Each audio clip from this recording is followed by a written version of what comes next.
আজকে তোমাদের জন্য নিয়ে চলে এসেছি পটলের একটা সেরা রেসিপি। চলো ঝটপট পটলটাকে কেটে নিই। মিনু কিচেনে সবাইকে স্বাগতম। আশা করছি প্রত্যেকেই ভালো আছো। এই রেসিপিটা হবে সম্পূর্ণ নিরামিষ। চেষ্টা করবে পটলটার সমস্ত খোসা না ছাড়িয়ে নেওয়ার, অল্প অল্প করে খোসা ছাড়িয়ে নেবে, একটু করে মুখটা কেটে দেবে।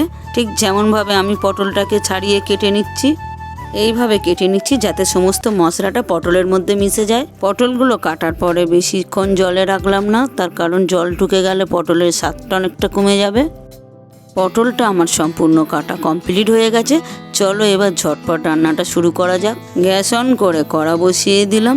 কড়াটা গরম হয়ে গেছে। পরিমাণ মতো একটু সাদা তেল দিয়ে দিলাম। যে পটলগুলো কেটে রেখেছিলাম দিয়ে দিলাম। দিয়ে একটু হালকা ভেজে নিচ্ছি। কিছুক্ষণের জন্য একটু ঢাকনা দিয়ে দিলাম। একটা মাঝারি সাইজের টমেটো নিয়েছি, টমেটোটাকে ঘষে নিচ্ছি। ঘষা আমার কমপ্লিট হয়ে গেছে। কিছুক্ষণ পরে ঢাকনাটা খুলে দেখি কতটা ভাজা ভাজা হয়ে এসছে। অল্প একটু ভাজা ভাজা হয়ে এসছে। একটু ভালো করে নেড়েচেড়ে আবার ঢাকা দিয়ে দিলাম। লক্ষ্য রাখতে হবে পটলটা পুড়ে না যায়। আর গ্যাসটাকে লো ফ্লেমে রাখার। হাফ টেবিল চামচ নুন দিয়ে দিলাম, হাফ টেবিল চামচ হলুদ গুঁড়ো দিয়ে আবার একটু ভাজা ভাজা করে নিচ্ছি, যাতে সমস্ত নুন হলুদটা পটলের মধ্যে ভালো মতো মিশে যায়। একটু নাড়িয়ে চাড়িয়ে দিয়ে কিছুক্ষণের জন্য ঢাকা দিয়ে দিলাম। কিছুক্ষণ পরে পটলটা ভাজা ভাজা হয়ে এসছে। একটা পাত্রের মধ্যে পটল ভাজাগুলো তুলে নিচ্ছি। পটল ভাজা তেলটার মধ্যে একটা শুকনো লঙ্কা ছিঁড়ে দিলাম, একটু গোটা গরম মশলা দিলাম, দারচিনি এলাচ লবঙ্গ, একটু পরিমাণ মতো গোটা জিরে, একটা তেজপাতাকে ছিঁড়ে দিয়ে দিলাম। যে টমেটোটাকে ঘষে রেখেছিলাম দিয়ে দিলাম। দিয়ে ভালো করে একটু নাড়িয়ে নিচ্ছি।